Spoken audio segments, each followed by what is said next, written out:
সুপ্রিয় দর্শক, আসসালামু আলাইকুম। সবাইকে আমন্ত্রণ জানাচ্ছি মোহনা টেলিভিশনের খেলাধুলা নিয়ে আমাদের বিশেষ আয়োজন টাইম স্পোর্টস। পুরো অনুষ্ঠান জুড়ে আপনাদের সাথে আছি আমি সাইফুল ইসলাম নয়ন।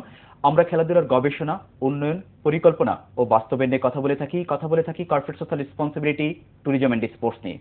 তারই ধারাবাহিকতায় আমরা আলোচনা করব বাংলাদেশের ক্রীড়াঙ্গনে বিভিন্ন বিষয় নিয়ে, বিশেষ করে নারীদের ক্রীড়াঙ্গনকে ডেভেলপমেন্ট করার জন্য যারা ওতপ্রোতভাবে কাজ করেছেন। অত্যন্ত তিনজন প্রিয় মানুষ আজ আমার সাথে উপস্থিত হয়েছেন।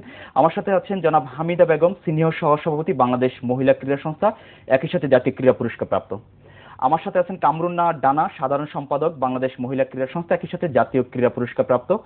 এবং আছেন জনাব ফয়েজ আহমেদ, সাধারণ সম্পাদক, বাংলাদেশ রুরাল গেমস ফেডারেশন। আমি প্রথমে যাব হামিদা বেগমের কাছে। হামিদা বেগম আপনি দীর্ঘদিন ধরে বাংলাদেশের স্পোর্টস ডেভেলপমেন্ট নিয়ে কাজ করছেন, একই সাথে জাতীয় ক্রীড়া পুরস্কার প্রাপ্ত এবং হচ্ছে যে অ্যাথলেটিক্স এবং একজন সফল সংগঠক হিসেবে। কিন্তু বাংলাদেশের নারী ক্রীড়াঙ্গন যেভাবে ডেভেলপমেন্ট হওয়ার কথা ছিল, কিন্তু আজও পর্যন্ত স্বাধীনতার পর থেকে এখন পর্যন্ত কিন্তু সেভাবে কিন্তু হয়নি। কেন, আপনি বিষয়টি কিভাবে দেখছেন? এটা অনেক ব্যাপার আছে। মনে করেন নারীদের ফ্যাসিলিটিসটা কম, এবং নারীরা, আমরা যেসব মেয়েরা খেলাধুলা থেকে আসছে তারা খুব নিডি পরিবার থেকে আসছে। পরিবার থেকে তাদের কোনো সেরকম আর্থিক সহযোগিতা হচ্ছে না, বা তারা লেখাপড়া খুব একটা করতে পারছে না। তা মনে করেন একজন মেয়ে যদি এডুকেটেড থাকে, সে কিন্তু সবকিছু সহজে ক্যাচ করতে পারবে, কিন্তু যারা এডুকেটেড না তারা কিন্তু অত তাড়াতাড়ি পারবে না। আর তারপর সবচেয়ে বড় কথা আমাদের হলো যে গরিব ঘরের মেয়েরা এখন ম্যাক্সিমাম খেলাধুলায় আসছে, এবং বিভিন্ন ফেডারেশনে দেখা যায়, এটা যদি আমার বলা ঠিক হবে না, যে মেয়েদের ব্যাপারে একটু উদাসীনতা কম থাকেন বেশি। ছেলেদেরকে যে হারে সুযোগ সুবিধা দেন, মেয়েদের সেই হারে সুযোগ সুবিধা পান না। হয়তো মনে করেন একটা টিম বাইরে যাবে, সেখানে হয়তো মেয়েদেরও গেম আছে, কিন্তু সেখানে দেখা গেলো মেয়েদের টিমের ব্যাপারে তারা আগ্রহ না, ছেলেদের ব্যাপারে বেশি আগ্রহ। সুতরাং মেয়েরা জন্য ইন্টারেস্টটা পায় না বেশি, যে এগিয়ে আসবে খেলাধুলায়। তো ভাবে যে আমরা তো নিবো না, ভালো খেললেও আমাদেরকে তো নিবে না। তার মানে আপনি বলছেন যে ফ্যামিলি থেকে সাপোর্টটাকে আরো বেশি ভূমিকা পালন করা দরকার, ফ্যামিলি থেকে আর কি? না, অবশ্যই এটা তো দরকারি। তো ফ্যামিলি থেকে আছে এই কারণে যে ওরা কিছু আর্ন করে। এখন তো একটু কমার্শিয়াল হয়ে গেছে খেলাধুলাটা, যে হয়তো কিছু পয়সা পাবে, দেখে বাবা মারা দেয়, যে ওই পয়সাটা অনেকেরই আছে, সবার কথা বলছি না, অনেকে আছে যে মেয়েদের ওই আর্নিংটা নিয়ে সংসার চালাতে হয়। আচ্ছা আচ্ছা আচ্ছা। তো আপনি যেটার সাথে যোগ করতে চাচ্ছেন যে পেশাদারিত্ব, যদি পেশাদারিত্ব আরো বেশি এখানে আসে, তাহলে হচ্ছে যে ফ্যামিলি থেকে আরো সাপোর্টটা একটু বেশি দেবে। পাবে, হ্যাঁ হ্যাঁ, পেশাদারিত্ব। আমি এটা নিয়ে কথা বলবো। আমি একটু কামরুন্না ডানা আপার কাছে যাচ্ছি। ডানা আপা, দীর্ঘদিন ধরে বাংলাদেশের ক্রীড়াঙ্গন মানে হচ্ছে ডানা, ঠিক আছে, মহিলা ক্রীড়াঙ্গন, যে কাজ করছেন এবং বাংলাদেশের মহিলা ক্রীড়াঙ্গনকে ডেভেলপমেন্ট করার জন্য অনেক কাজ করেছেন। কিন্তু সেভাবে কিন্তু আমরা কিন্তু ডেভেলপমেন্ট কিন্তু ওইভাবে কিন্তু লক্ষ্য করছি না। এখানে ইনফ্রাস্ট্রাকচার অনেক সমস্যা থাকতে পারে। আপনি যদি আমাদেরকে বিষয়টা একটু খুলে বলেন। আসলে সামগ্রিকভাবে আমরা আপনি যেটা বলছেন মেয়েদের ক্রীড়াঙ্গনে আমরা এগোতে পারছি না, সেটা কিন্তু না। সামগ্রিকভাবেই কিন্তু আমরা খুব একটা এগিয়ে নেই আর্থসামাজিক অবস্থার পরিপ্রেক্ষিতে, সেটা বিভিন্ন সেক্টরে, শুধু স্পোর্টস না। আমাদের পুরুষরাও যে অনেক এগিয়েছে সেটাও আমি বলবো না। আমাদের সীমিত সুযোগের মধ্য দিয়ে আমরা এগোচ্ছি, যদিও আমাদের 43 বছর পার হয়ে গেছে। সেইখানে যতদূর যাবার কথা ছিল ততদূর আমরা পৌঁছাতে পারিনি, আমাদের টার্গেটটা আমরা ফুলফিল করতে পারিনি। আমি মনে করি প্রথম যেটা দরকার, একটা প্রপার প্ল্যানিং দরকার। দীর্ঘমেয়াদী প্রশিক্ষণের প্রয়োজন আছে। দীর্ঘমেয়াদী প্রশিক্ষণ হলে কিন্তু একটা প্লেয়ার তার একটা স্ট্যান্ডার্ড এসে পৌঁছাতে পারে। আমরা বিভিন্ন সময় বিভিন্ন ফেডারেশন এটা করে থাকি। অনেক সময় তারা বলে থাকেন যে আর্থিক সমস্যাটা রয়েছে, যে আমরা 2 বছর বা 3 বছরের কোনো ট্রেনিং প্রোগ্রামে যেতে পারি না। হয়তো 1 মাস 2 মাস ট্রেনিং করলাম, ছেড়ে দিলাম, ওরা কিন্তু হারিয়ে গেল। ওদেরকে কিন্তু আমরা আর পাচ্ছি না খুঁজে, বাড়িতে গিয়ে চুপচাপ বসে আছে। আমাদের সময় আমরা যেটা দেখেছি 70 দশক 80 দশক পর্যন্ত, এবং আমাদের আগে ওনারা খেলেছে 60 দশক, তার আগে যারা খেলেছেন 50 দশক, তখন কিন্তু মেয়েরা আসতো মধ্যবিত্ত অথবা উচ্চ মধ্যবিত্ত পরিবার থেকে। তাদের পরিবার তাদেরকে সাপোর্ট দিয়েছে, ফিনান্সিয়াল সাপোর্টটা। আমাদের পরিবার কিন্তু কখনো আশা করেনি যে আমরা আর্ন করব, সেটা আমার পরিবারকে সাপোর্ট দেব, কিন্তু নিডটা কিন্তু আমাদের ছিল না।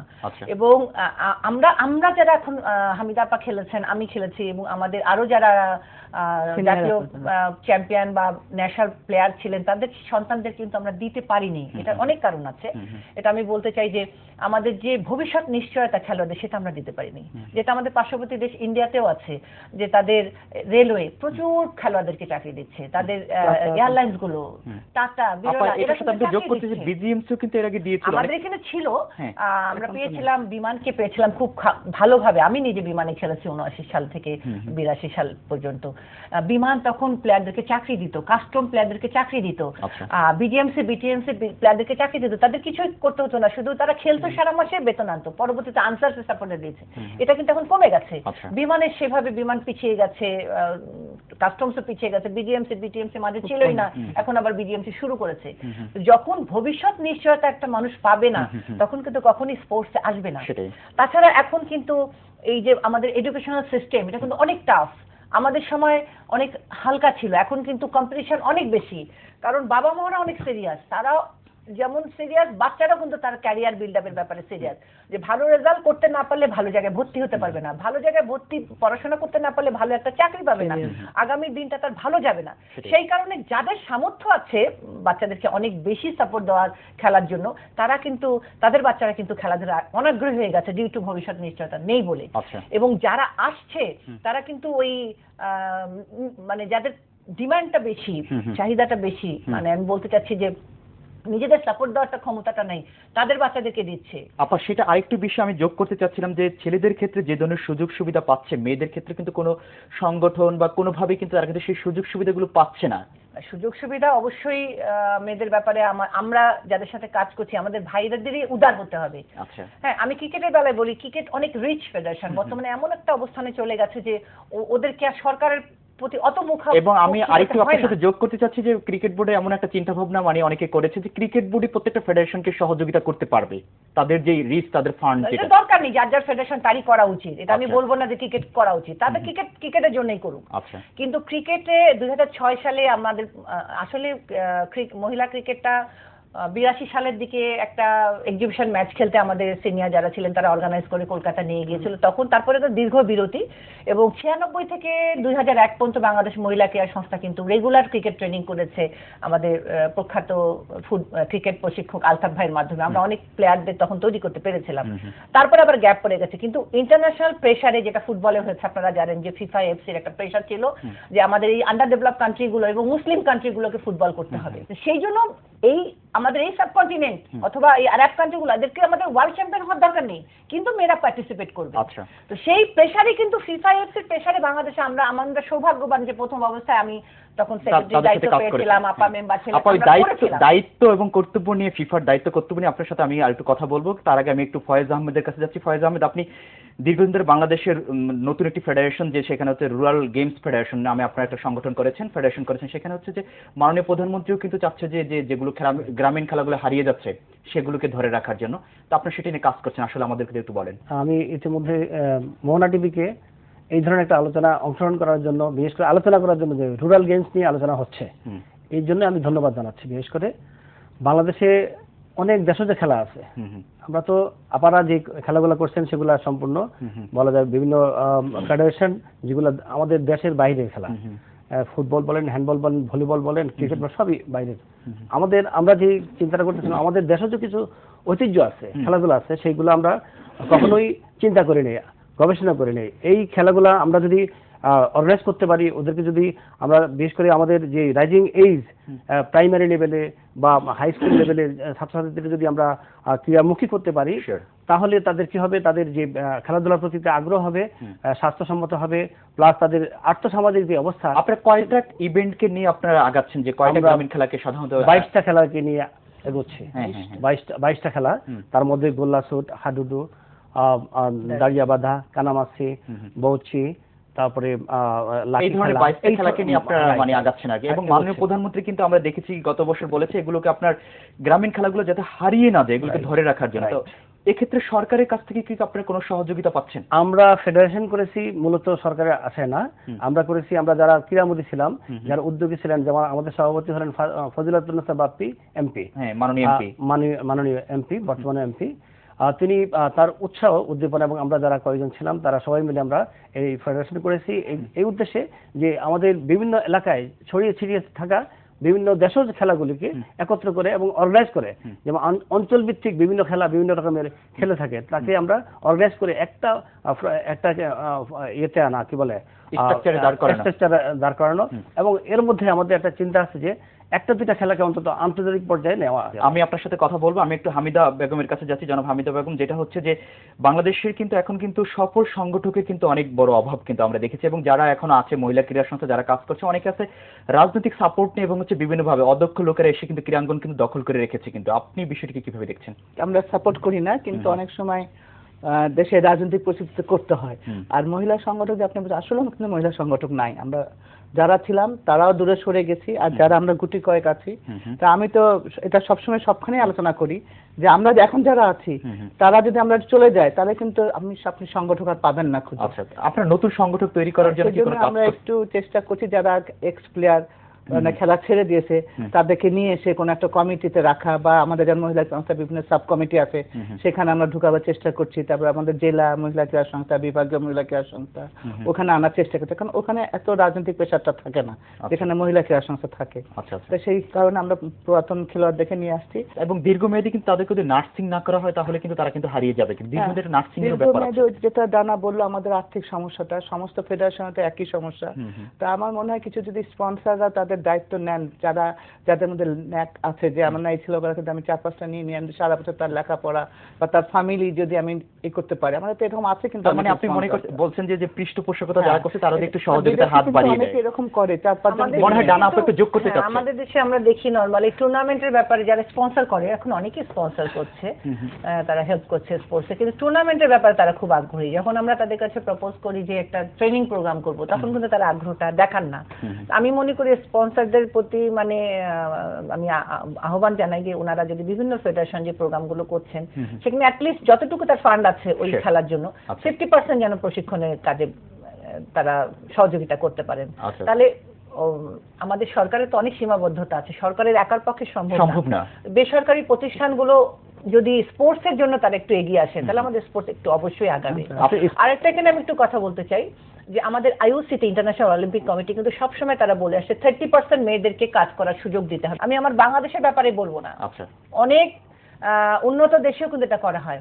তো সেই জন্য আমাদের প্রথমে যে আমরা একটা পরিবার থেকে, যেমন পরিবারের বাবা বা ভাই বা স্বামীর কাছ থেকে যদি সহযোগিতা না পাই বাইরের কাজ করতে পারি না। কিন্তু হ্যাঁ, একটা মেয়ে যখন কাজ করে বাইরে তাকে কিন্তু অনেক কাজ শেষ করে সে কাজটা করতে হয়। তার নিজের যারা চাকরি করে তার চাকরি, তার অফিস, যে ব্যবসা করে তার নিজের অফিস, তার ছেলে মেয়েকে স্কুলে পৌঁছানো নিয়ে আসা, টিফিনটা পর্যন্ত দিয়ে দিতে হয়। আবার অফিস থেকে ফিরে এসে বাসায় কিন্তু রান্নার কাজটা করতে হয় আমাদের মেয়েদের। আমাদের সেইখানে কিন্তু আমরা ছেলেদের সহযোগিতা পাই না, অথচ ওই ভাইরা কিন্তু আবার বিদেশে গেলে সব কাজ করেন। আমাদের মানসিকতার পরিবর্তন করতে হবে, এবং আমরা যদি ছেলেদের, আমাদের ভাইদের, বাবাদের, স্বামীদের সহযোগিতা না পাই আমরা কিন্তু কাজ করতে পারবো না। তাদেরকে উদার হতে হবে যে আমরা যেহেতু মেয়েদের খেলা, মেয়েদেরকে এখানে ইনভলভ করলে কিন্তু বডিও লাভবান হবে, যে আমার অনেক প্লেয়ার বাড়বে, এবং তাদের লুক আপ একটা মেয়ের সাথে যেভাবে শেয়ার করতে পারবে, বিভিন্ন প্রবলেম নিয়ে একটা ছেলের সাথে পারবে না। এবং বোর্ডের যে কনস্টিটিউশনটা আছে, আমাদের বলা হচ্ছে এখন যে কনস্টিটিউশন আছে, আপা এই যে কনস্টিটিউশন নিয়ে এবং হচ্ছে যে বাইদের উদারতা নিয়ে আরো কথা শুনবো, কিন্তু তার আগে ছোট্ট একটা বিরতিতে যাব। সুপ্রিয় দর্শক, আমরা যাব ওরিয়েন্টাল ফুডের সৌজন্যে ছোট্ট একটা বিরতিতে। থাকুন আমাদের সাথে, প্রাণবন্ত আলোচনায় খুব শীঘ্রই ফিরে আসবো।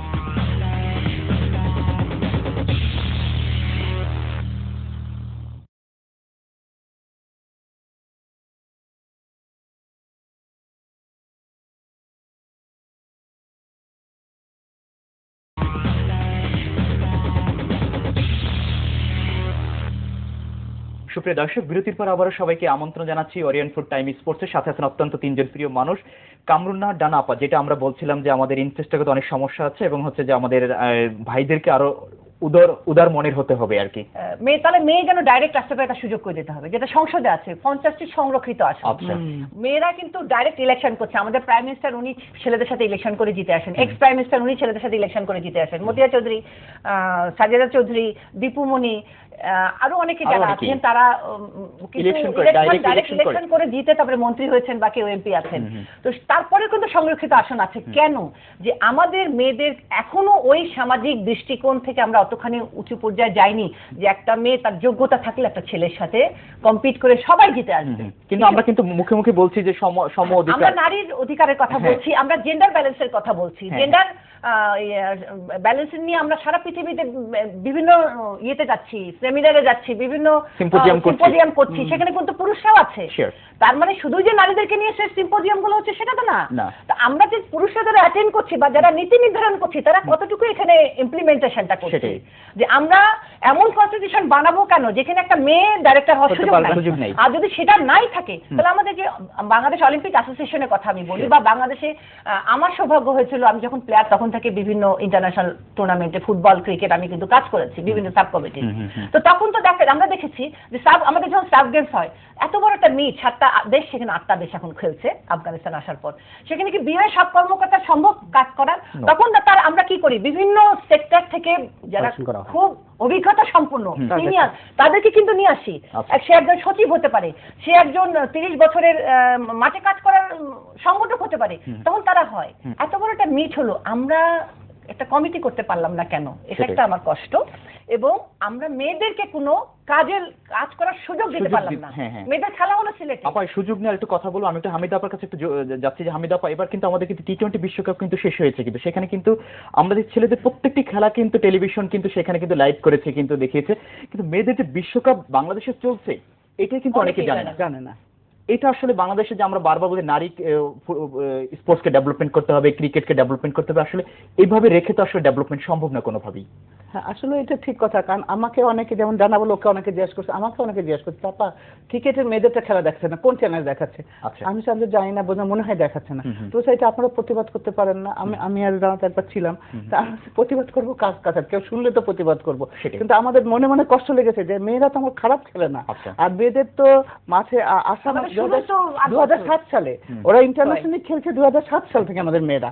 তাহলে আপনি চিন্তা করেন কয় বছর, সেই বছরে কি আমাদের মেয়েরা খারাপ খেলেছে? আমার তো মনে হয় এবছর কিন্তু আমরা ছেলে থেকে বহু গুণ ভালো কিন্তু আমরা হারিয়েছি, কিন্তু তারপর আয়ারল্যান্ডকে হারিয়েছি। তা আমাদের মেয়েরা তো খারাপ খেলে।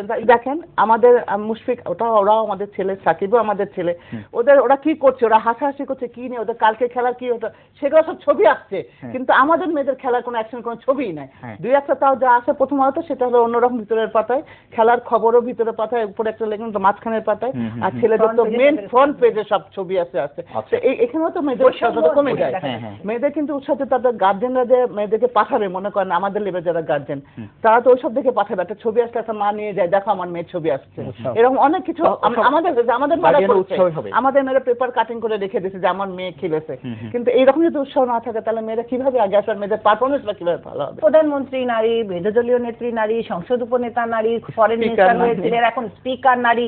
তো শুধু এই কজনকে দিয়ে কিন্তু নারীর ক্ষমতায়ন হবে না, সর্বক্ষেত্রে নারীর ক্ষমতায়নের প্রয়োজন আছে। কিছু কথা বলি, ও কিন্তু কাউন্সিলর ক্রিকেট বোর্ডের, তা মেয়েদের দায়িত্বটা তোকে দিতে পারতো, যেখানে যেখানে মেয়েদের হবে আপা আপনি একটু দায়িত্বটা নেন। এটা কিন্তু একটা মনের বড় মনের পরিচয় যে না মেয়েদের খেলা হচ্ছে, তারপর সে একজন কাউন্সিলরও, তাকে ইজিলি দায়িত্বটা দিতে পারতো, কিন্তু সেখানে আমি একটু ফয়েজ ভাইয়ের কাছে যাচ্ছি। ফয়েজ ভাই, বোনেরা বলছে যে আপনাদের অনেক উদার হতে হবে, কিন্তু আসলে কিভাবে উদার হতে হবে এবং আপনাদের মনটাকে অনেক প্রসারিত করতে হবে, আসলে কিভাবে সম্ভব? বাস্তবতা হলো কি, যেমন একটু আগে বললেন যে টিভিতে দেখায় না কেন, টেলিভিশন গুলো চ্যানেলগুলো নির্ভর করে স্পন্সরের উপরে।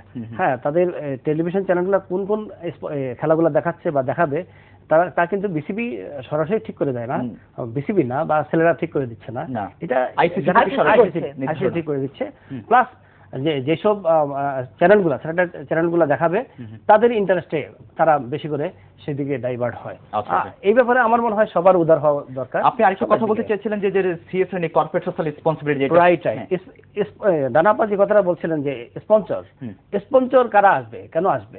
স্পোর্টসে সে যদি ইন্টারেস্ট না পায়, একজন স্পন্সর লক্ষ লক্ষ টাকা, কোটি কোটি টাকা স্পন্সর মূল্যায়ন করতে হবে, যদি মূল্যায়ন না করি, আমি সরকারিভাবে হোক, বেসরকারিভাবে হোক, ফেডারেশন দিক থেকে হোক, আমরা যে সামাজিকভাবে হোক, তাদেরকে মূল্যায়ন করা দরকার, তাহলে অবশ্যই তারা স্পোর্টসে আসবে। আমার সাথে অনেকের কথা হয়েছে, যেমন তারা আসতে চায়, অনেকে পথ খুঁজে পাচ্ছে না, কার মাধ্যমে আসবে, কিভাবে আসবে।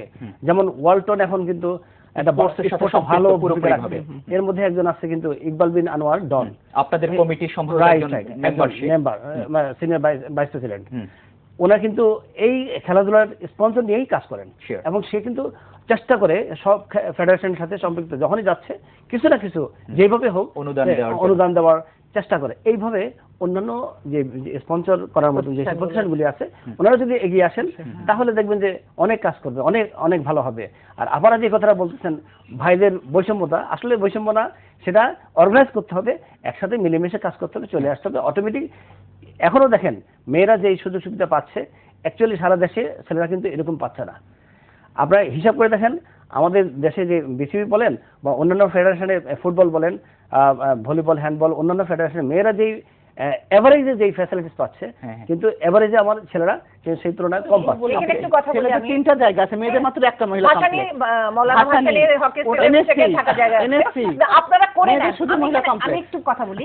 1971 সালে স্বাধীনতার পরে আমাদের বড় বোনরা ওই সময় যারা স্বনামধন্য খেলোয়াড় ছিল, তার মধ্যে একজনের নাম বলতেই হয়, লুৎফুন্নেসা বকুল, উনি সম্প্রতি মারা গেছেন, রাবেয়া খাতুন তালুকদার, এবং তৎকালীন এখন যিনি সংসদের উপনেতা সাজেদা চৌধুরী ওই আপা, এবং আমাদের বর্তমান প্রেসিডেন্ট রাফি একটা দলে, এনারা কিন্তু বঙ্গবন্ধুর কাছে গিয়ে আমাদের জন্য এই মাঠটা, এখন যে ধানমন্ডিতে সুলতানা কামাল মহিলা ক্রীড়া ইম্পর্টেন্ট একটা জায়গা, অনেক দামি জায়গা, সেটা ওনারা নিয়েছিলেন যে নাম আমাদের দেশের কনটেক্সটে একটা নতুন দেশ হলো, সেই দেশের মেয়েরা লজ্জা পাবে, ভয় পাবে, একটা ভীতি থাকবে, তাদেরকে আলাদা একটা জায়গার মধ্যে সুযোগ করে দেওয়া হোক, সেখানে তাদের ভয় ভীতি লজ্জাটা ভেঙে তারা খেলার মাঠে বিচরণ করবে, সেখান থেকে বিভিন্ন ফেডারেশন পিক করবে। আপা আরেকটা বিষয় কিন্তু আমাদের মানে বারবার আমরা বলছি যে ক্রীড়াঙ্গনের পৃষ্ঠপোষকতা কিন্তু তারা অন্য জায়গা থেকে যেটা আউটপুটটা আশা করে তার থেকে কিন্তু এখানে কিন্তু অনেক বেশি কিন্তু পায়।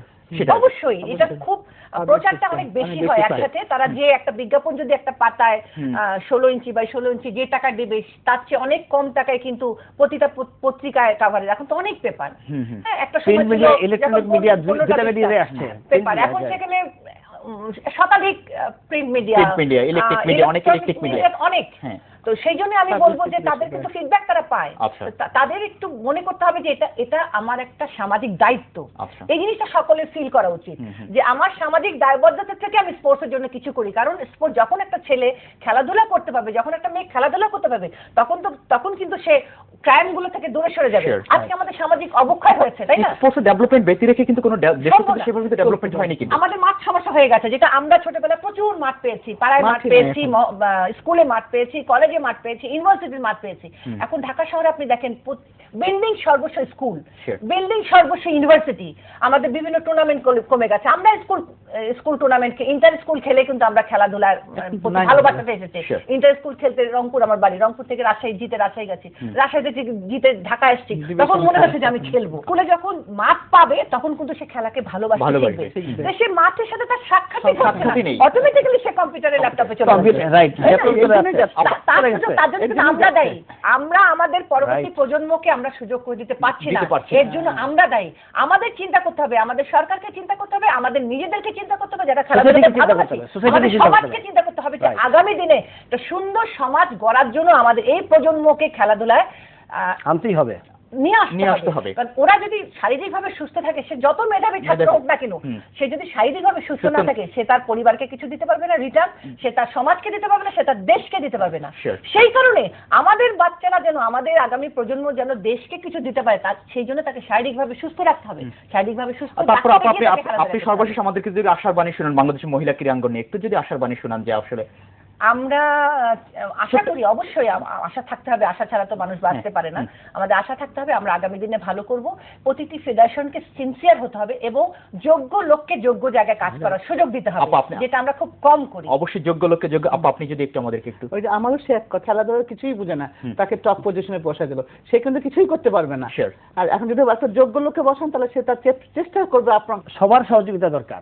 আমাদের এই যে রুট লেভেলের যে খেলাগুলা, এগুলো যদি আমরা সামগ্রিকভাবে একত্র করতে পারি, নিয়ে আসতে পারি, অর্গানাইজ করতে পারি, তাহলে আমাদের ছেলে সন্তানগুলি ছোট থেকেই বড় বড়, অর্থাৎ অল্প খরচের মধ্যে, এবং যেমন ফুটবল খেলা বলেন, ক্রিকেট বলেন, ব্যয়বহুল খেলা, কিন্তু আমরা গ্রামীণ খেলাগুলো ফিটনেসের জন্য, যেমন ফিটনেসের জন্য খুবই দরকার প্রত্যেকটা লোকের জন্য। আমরা আশা করছি যে গ্রামীণ খেলাধুলা এবং হারিয়ে যাবে না, সেগুলো সচল থাকবে অলওয়েজ, এবং মহিলা ক্রীড়াঙ্গনে অনেক সমস্যা আছে, সেগুলোর সমস্যা কাটিয়ে আমরা একটা ভালো অবস্থানে যেতে পারবো ইনশাআল্লাহ আশা করছি। জনাব কামরুন্নাহ, ডানা এবং হামিদা বেগম, ফয়েজ আহমেদ, আপনাদের তিনজনকে অসংখ্য ধন্যবাদ আমাদেরকে সময় দেওয়ার জন্য। আপনাকে ধন্যবাদ, মোহনা টিভিকে ধন্যবাদ আমাদের পক্ষ থেকে। ক্রীড়াঙ্গনের দর্শক, আমরা আমাদের অনুষ্ঠান একেবারে শেষ প্রান্তে, তবে যাবার আগে বলছি অনুষ্ঠান সম্পর্কে এবং খেলাধুলা সম্পর্কে যে কোনো তথ্য এবং মতামত আপনি আমাদেরকে জানাতে পারেন। আপনি চিঠি লিখতে পারেন এবং ইমেইলও করতে পারেন timesportsbd@gmail.com। ফেসবুক, টুইটার, স্কাইপে তো আপনার জন্য খোলা আছেই। এতক্ষণ আমাদের সাথে থাকার জন্য সবাইকে অসংখ্য ধন্যবাদ জানিয়ে আমি সাইফুল ইসলাম নয়ন এখানে বিদায় নিচ্ছি। ভালো থাকতে হবে সবাইকে। আল্লাহ হাফেজ।